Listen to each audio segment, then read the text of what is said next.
up our internet, and we're gonna lose it. You know, so we will broadcast this later. We will broadcast the whole fights later. We're recording it.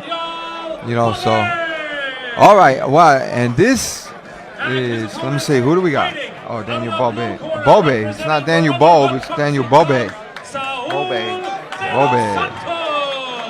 And Saul de los Santos from Brotherhood, BC. Brotherhood Boxing Club, rather. That's in Bushwick.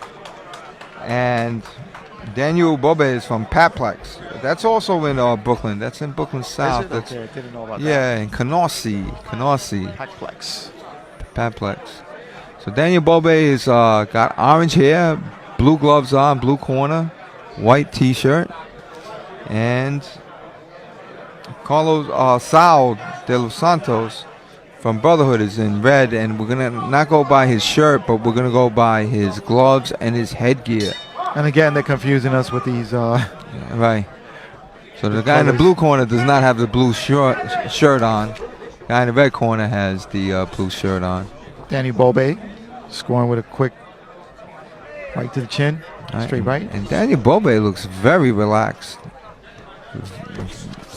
with long punches. I believe Daniel Bobe No, is that the Bobe tallest is guy. the red. Daniel Bobe is with the red. Saul de los Santos is with the blue. Right. Daniel Bobe is in oh my God. Here we go again. Red gloves. Red gloves. Red All headgear, red gloves. Oh, so Saul is from Brotherhood. Saul, yeah. Oh, my Saul de goodness. los Santos, the taller of the two. It looks like he's Right. longer. All right. So Saul is from Brotherhood, and he looks very relaxed. I believe he's the tallest guy in here. I think he stands at 6'1". Really? I don't think he's that tall. He is the tallest guy in the tournament, I believe.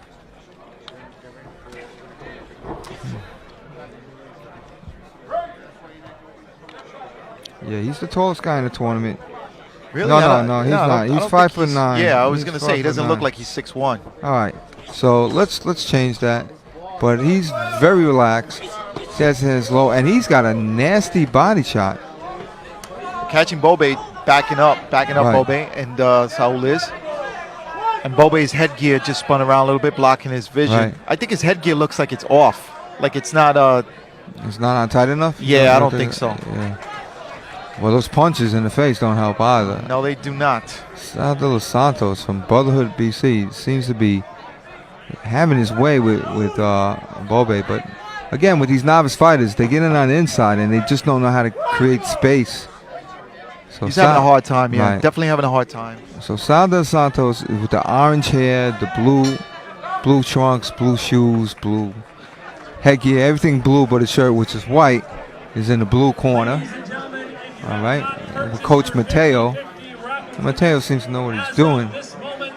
And we have Saul and Daniel Bobe from Paplex. His coach is Mustafa. And Bobe had a McConaughey. hard time there because De Los Santos was just working up on top, then coming back down and hitting the body, and then as soon as Bobe covers up, De Los Santos goes right back up on top. I mean, it's just he's doing everything right now to score as much as he can within these 3 rounds. Okay, so Daniel Bobe is from Paplex. He's 23 years old. His trainer is Mustafa McConaughey. He's 5'9". He has 1 fight, and he's got a couple years experience, but they're on and off. Meanwhile, Saul de los Santos is 5'9", 8 fights, and he says he's been training for a couple years. All right, And so that makes sense. And he's very, very seasoned and he fights very tall. and I think Bobe going to the back of the ropes is not going to help him here, man. Yeah, he seems to be going to the back, not out of a fighting strategy where he's going to land any punches. He really needs to. He seems to be just running away. Well, yeah, De Los Santos seems to be cutting off the ring a little bit. That's why. That's part of it. And just connecting, and that's what it is. So. Yeah, Bobe has to either set a trap or something. He's trying. All right, I see what Bobe's trying to do. So Bobe's trying to get Saul to lean in and then hit him with his left hand. Bobe wants to hit him with his left hand as he's coming in. You'll see him like feint the jab. You see, throw the left hand. He's dipping to his right and throwing the left hand. That's his trap, and that's basically his only answer for Saul de los Santos, who lands three, four hard left hooks to the body, and Bobe just holds on right now. And for holding on, he gets caught with a body shot. Right. So Saul de los Santos is pretty much having his way. He's 24 years old, 5'9", and landed a good right hand. It's very relaxed. And how long has he been fighting, you said?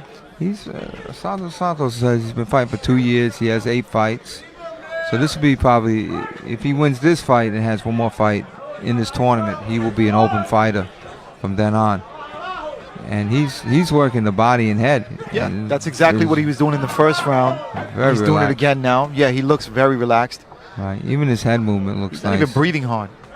Yeah. And again, body shots, then comes back up top. Okay.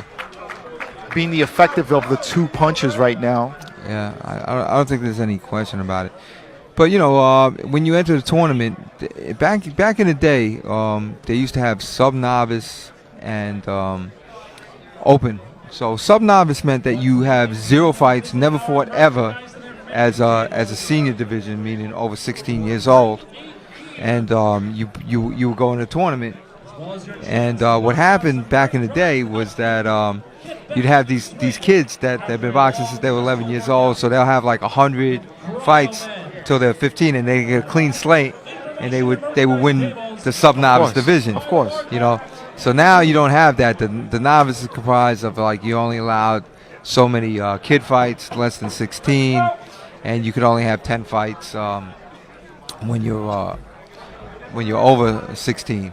And so that's what happens now. But out of the 2, Daniel Bobe looks like a legitimate novice fighter, and Saul looks like an experienced novice fighter, and it looks like he knows his way around the gym. And look at that, he's even changing levels.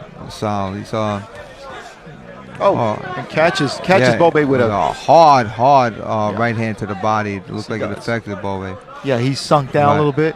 Right. And again, another one. Another right hard to the body. And Bobe is holding on.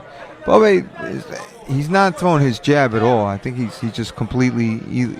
If he has a jab, he's sold out on it because he's not throwing it. And if you're throwing that kind of soft jab, kind of like the Cubans do, where they kind of like use that jab as a rangefinder and throw a hard power punch.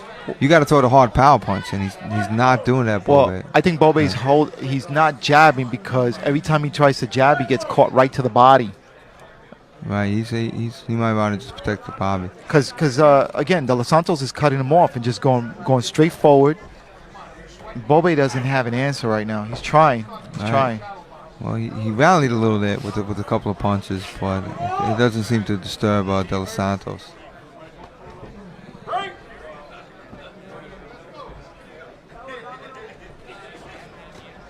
Boom. There's another hard right hand landed on Bobe by De Los Santos. And again, pushing De Los Santos back. Right. I'm sorry, Bobe pushing Bobe back to the corner. De Los Santos was pushing him back. De Los Santos is just manhandling him De Los Santos on the break punches again, and another hard right to the body. Right. And another hard right. Right. I don't know, De Los Santos and the doctor. corner. Yeah, no, the doctor. The doctor, yeah. Right. The doctor stops the fight, and that's rightfully so. He was getting hit with some hard shots. He really didn't have an answer. He had no offense to hold De Los Santos off. And just to say he has no offense, I don't mean that he can't throw punches. Right, I'm just saying that De Los Santos was immune to his punches because he could easily slip them and basically load it up on him. Yeah, and it just, it's a good stoppage as far as I'm concerned. We don't want these kids to get hurt. That's not the point of this. This is not about beating somebody up. Yeah, this is a learning process. Right. And we don't want Daniel Bobe to get hurt in any way. And the doctor stepped in and called it. He said that's it. Enough is enough. Right. And I'm sure he looks like he's a little down. But you know what? The thing is, he can go back to the gym, work on that. And this is actually a good thing sometimes. A loss is not always a bad thing. Right. Absolutely. You can't You can't go up without facing some difficulty. There's no way. You have to learn boxing. The game of boxing, you have to learn how to overcome adversity, and the only way you're gonna get adversity is by actual adversity.